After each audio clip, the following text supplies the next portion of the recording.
আচ্ছা বলেন বলেন বলেন বলেন বলছি যে যেহেতু ফাইলটা এসে এক জায়গায় কথা বলে আরেক জায়গায় নিয়ে গেছে, তো এটা একটা মিথ্যার আশ্রয় নিয়েছে, সুতরাং এখান থেকে কিছু বের হয়ে আসবে। তো যেহেতু ফাইলটা নিয়ে অলরেডি উনি চলে গেছে, তাহলে উনি মিথ্যা বলে নিয়ে গেছে, তাহলে ওনার উদ্দেশ্যটা অসৎ।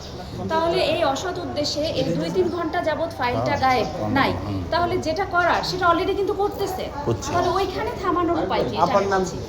আমি আমি আমি নাম পরে বলছি, সেটা না বলছি। তাহলে ওইখানে থামানোর উপায় কি? যেটা হবার সেটা তো কিন্তু স্টেপ বাই স্টেপ ওরা কাজটা করতেছে। মিডিয়া কাভারেজ হতে একটা টাইম লাগবে, নিউজটা প্রচার হতে একটা টাইম লাগবে, আলটিমেট আমাদের ক্ষতিটা হয়ে যাচ্ছে কি? মানে আপনারা যদি তাদের নির্দিষ্ট কোনো কোম্পানিকে বা পছন্দের ব্যক্তিকে দেওয়ার জন্য হয়তো পারে কোনো কাগজ বের করতে পারে, এটা দেওয়ার সম্ভাবনা আছে অন্ধ হয়েছে। এটা তো একদম নিয়ম না। যাবো আমাদের কথা শুনতে আরেকটা ব্যাপার হচ্ছে, ধরেন মানে আমরা ডিজি স্যারকে এসে সাথে সাথে ইনফর্ম করার পরে উনি অস্বীকার করেছেন যে উনি ব্যাপারটা জানেন না। হ্যাঁ, যেই ম্যাডামের কাছে জমা দিয়ে গেছে উনিও বললেন যে জানেন না। হ্যাঁ, মানে এটা একটা সমস্যা। আমাদের মনে হলো যে এটা একটা সমস্যা। আচ্ছা, একজন বলেন, একজন আপনার নাম আর রেজিস্ট্রেশন নিয়ে। নাম আমরা বলবো না, নাম বলবো না, অফিসিয়াল তো শুধু বলে দেন ঘটনা। সমস্যা আমরা যতটুকু জানতে পারছি 10টা কোম্পানি এখানে টেন্ডার সাবমিট করে। 10টা কোম্পানি। আচ্ছা, আমরা বলি বলেন বলেন।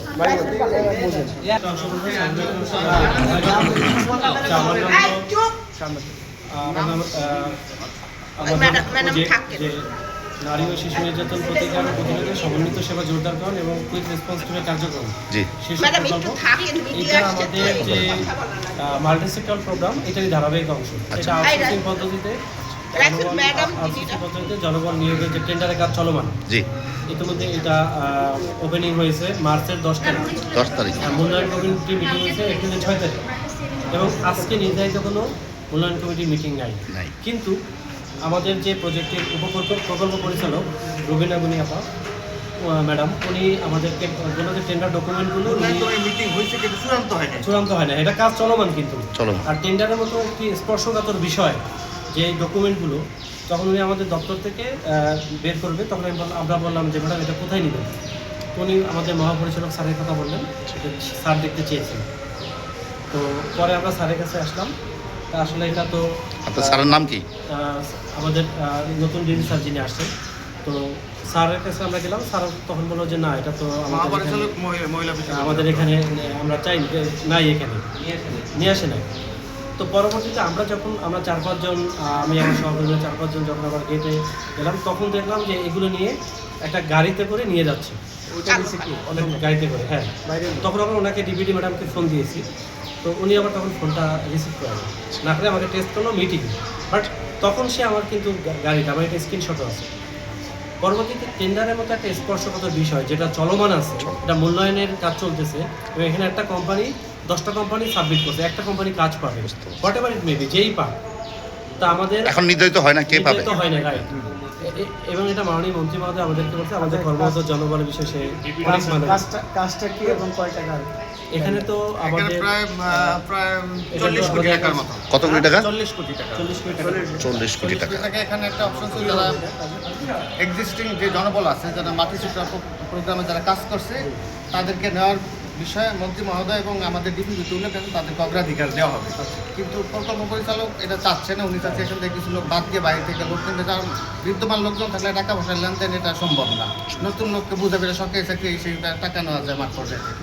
কিন্তু বিদ্যমান লোক যদি থাকে তাহলে এটা আমরা যতটুকু অনুমান করছি। আপনারা কি চাচ্ছেন? আমরা চাচ্ছি যে বিদ্যমান লোক সবাই যাবে, এরপর যে পদগুলো বাকি থাকবে সেটা বাইরে থেকে জানে। আমরা যেটা চাচ্ছি, এটা মাননীয় মন্ত্রী মহোদয় আমাদের অভয় দিচ্ছে যে আমরা 14-15 বছর কাজ করি, কিন্তু আমাদের কথা হলো টেন্ডারের মতো একটা স্পর্শকাতর বিষয় যেটা চলমান, যেটা এখন পর্যন্ত সম্পন্ন হয় না, কোনো অবস্থাতে এই কাগজপত্র এখান থেকে বের করার কোনো নিয়ম বহির্ভূত কাজ, এবং আমরা আশঙ্কা করতেছি কোনো নির্দিষ্ট উদ্দেশ্যে এই কাজটি করছে। আমাদের যে সহকর্মী সাইবুদ্দিন ভাই আছে, বলেন। এটাও আমাদেরকে এখানে তো যখন নিয়ে গেছে তখন এটা আমরা কথা বলছে বলছি। হচ্ছে আমাদের সকলরা সবাই জিজ্ঞেস আজকে করছে এটা কখন কোথায় নেওয়া কয়টা? হচ্ছে হ্যাঁ। কখন তো ডিপিটি ম্যাডাম সরাসরি বলছে এটা DC স্যার। মহাপরিচালক স্যারের দপ্তরে এটা নেওয়া হচ্ছে কখন? উনি কয়টা এটা দেড়টা দেশটা বা দুইটা এরকম। হ্যাঁ। তারপরে ওই আমি অফিসের কাজে ব্যস্ত ছিলাম, পরে পর্যায়ক্রমে শুনি যে এখান থেকে ডকুমেন্টগুলো আমরা দুইজন তখন এবং রুমে ঢুকছি। চাবি কিন্তু ওই ম্যাডামের পরে কাছেই হচ্ছে এটা থাকে। আবার মহাপরিচালক মহোদয়কে অবগত করার জন্য এবং জানার জন্য আমরা এসেছিলাম, স্যারের সঙ্গে দেখা করছি। স্যার বলছে যে এটা তোমাদের তো হেডেক নাই, কোথায় কী যাচ্ছে এটা তো তোমাদের প্রকল্প পরিচালককে জানাবো। আমরা তার নাম যেহেতু কি? উনি ইফতেখার হোসেন, মোহাম্মদ ইফতেখার হোসেন। তো আমরা তাকে মহাপরিচালক স্যারকে বলছি, স্যার যেহেতু আপনি এখানকার ভোগ এটা আমাদের অধিদপ্তরের যেহেতু প্রধান অফিসার, এটা আপনাকে জানানোর জন্য আমরা আসছি, আমরা আপনাকে অবগত করব। উনি বলছে ঠিক আছে, আপনারা অবগত করছেন, আমি জানলাম, এখন পিডিকে যাবো। পিডিকে জানানো পিডির সাথে স্যার, কথা বলছে। পিডির সাথে তারপরে কথা- পিডি স্যারের সঙ্গে কথা হয়েছে, স্যারকে বললাম যে স্যার এরকম নিয়ে গেছে, কারণ তাকে তো জানানো উচিত আমাদের। স্যারকে জানালাম যে স্যার এরকম ডকুমেন্ট তো আমাদের এখান থেকে কোথায় গেছে আমরা বুঝতে পারছি না স্যার, যেটা একটু আপনাকে জানানো দরকার, যে জানানো। তো স্যার তখন জানিয়েছে যে এটা হচ্ছে সচিব মহোদয়ের নির্দেশক্রমে মন্ত্রণালয়ে নিয়ে আসে। এইটুকু পর্যন্ত জানি। সচিব মহোদয়ের নির্দেশে এই ফাইলটা মানে এখান থেকে বের করছে। Thank you. মানে আপনি কি আচ্ছা, প্রথম কথা হচ্ছে এটা যেহেতু টেন্ডার ডকুমেন্ট, এটা হচ্ছে একটা কমিটির মাধ্যমে ওপেন হয় এবং কমিটির মাধ্যমে একটা নির্ধারিত প্রসেসে একটা ডিসিশন হয়, কিন্তু এককভাবে একজন ব্যক্তি পিয়নকে দিয়ে এই জিনিসটা আসলে বের করে নিতে পারে পারে না। না। হ্যাঁ, এই টেন্ডার ডকুমেন্ট যদি করতে হয়, আমাদেরকেও সবসময় সতর্ক করা হয়েছে যে এটা কনফিডেন্সিয়াল ইস্যু, এখানে কেউ থাকতে পারবে না। হ্যাঁ, সেই ক্ষেত্রে একজন মানুষ কিভাবে এটা অফিস থেকে বের করে নিয়ে যায়, ভিডিও এটা আমাদের আমরা একটা আশঙ্কা করতেছি যে ভিডিও ফুটেজটা যেন ডিলিট না হয়।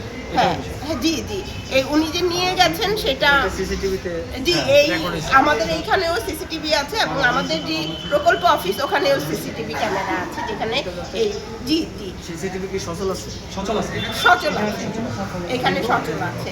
এবং এই যেহেতু এটা অনেক, আমার সহকর্মী বললেন যে 40 লক্ষ কোটি টাকার একটা ব্যাপার, হ্যাঁ, ভিডিও করা সেখানে আছে, কিন্তু এর ভিডিও করা পুলিশ আছে। বা নিরাপত্তার একটা ব্যাপার থাকে। হ্যাঁ, আর এই ডকুমেন্টের ভিতরে যে যারা টেন্ডারার আছেন তারা যে ডকুমেন্টগুলো দিয়েছেন সেইগুলো আসলে থাকবে কিনা সেটাও আমাদের একটুখানি দরকার। হ্যাঁ সন্দেহ জাগছে। আর আরেকটা ব্যাপার হচ্ছে, যখন এখানে যিনি এটা ডিজি মহোদয়ের ডেস্কে রেখেছিলেন, আমরা যখন সাথে সাথে ওনাকে জিজ্ঞেস করেছি, উনি কিন্তু অস্বীকার করেছেন যে উনি এই বিষয়টা দেখেন নাই। হ্যাঁ, তো এইটা আমাদের সহকর্মীরা যদি ওখানে নিচে নিতে না দেখতেন তাহলে কিন্তু একটা, যেহেতু আমরা ওখানে বসি, আমাদের উপর একটা ব্লেম আসার সম্ভাবনা আছে যে ওখানে আসলে এই ডকুমেন্টগুলো গেল কোথায়। আমরা প্রতিদিন আসা যাওয়া করি এবং ওইটা সবসময় তালা দেওয়া রুম থাকে।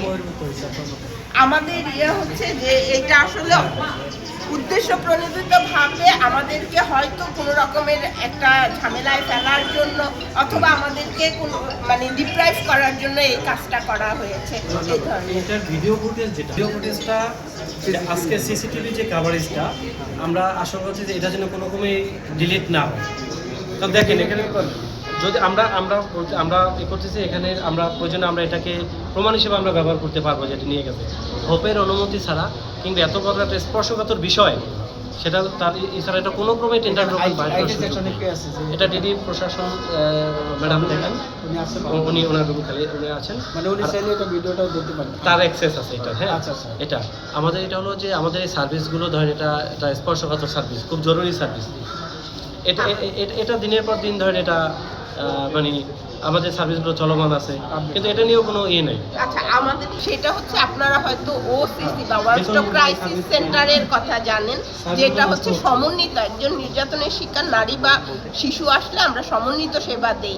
আমাদের ওসিসি সেল আছে, সেম সেবা দেয়। একই সাথে পুলিশি মানে ট্রিটমেন্ট, চিকিৎসা সেবা, মনোসামাজিক কাউন্সিলিং সেবা, পুলিশি সেবা এবং আইনি সেবা একই আমব্রেলা থেকে দেওয়া হয়। গত 1.5 বছর যখন আমাদের এই মাল্টি সেক্টরাল প্রোগ্রাম সমাপ্ত হলো, 1.5 বছর এই একটা কার্যক্রমের আন্ডারে মন্ত্রণালয়ের পরিচালনা বাজেট থেকে এটা চলছিল। আমাদের অফিসগুলো ঠিকভাবে চলছে না। পিডি মহোদয়ের আসলে এই ব্যাপারে কোনো উনি চায় যে মানে সার্ভিসগুলো নষ্ট হয়ে যায়। সার্ভিসগুলো যাতে নষ্ট হয়ে যায়। হ্যাঁ, এই সরকারের এটা- সাফল্যগুলো উনি চাচ্ছে যে এটা কিন্তু বলেন, আমি বলেন। আমরা দেখেন এটা হলো যে আমরা এটা যে একটা নারী ও শিশু নির্যাতন প্রতিরোধ, এটা জরুরি সার্ভিস। আমাদের 109 হেল্পলাইন, আমাদের one stop crisis cell centre, আমাদের কাউন্সিলিং সাপোর্ট, তো তো কিন্তু উনি অতিরিক্ত দায়িত্ব, ফলে আমরা মাসে তাকে প্রায় 2-3 দিন অফিসে আসে। ফলে আমরা এই যে সিদ্ধান্ত গ্রহণ প্রক্রিয়াগুলো উনি আস্তে আস্তে করে তার এই সমন্বয়হীনতার জন্য নষ্ট হয়ে যাচ্ছে।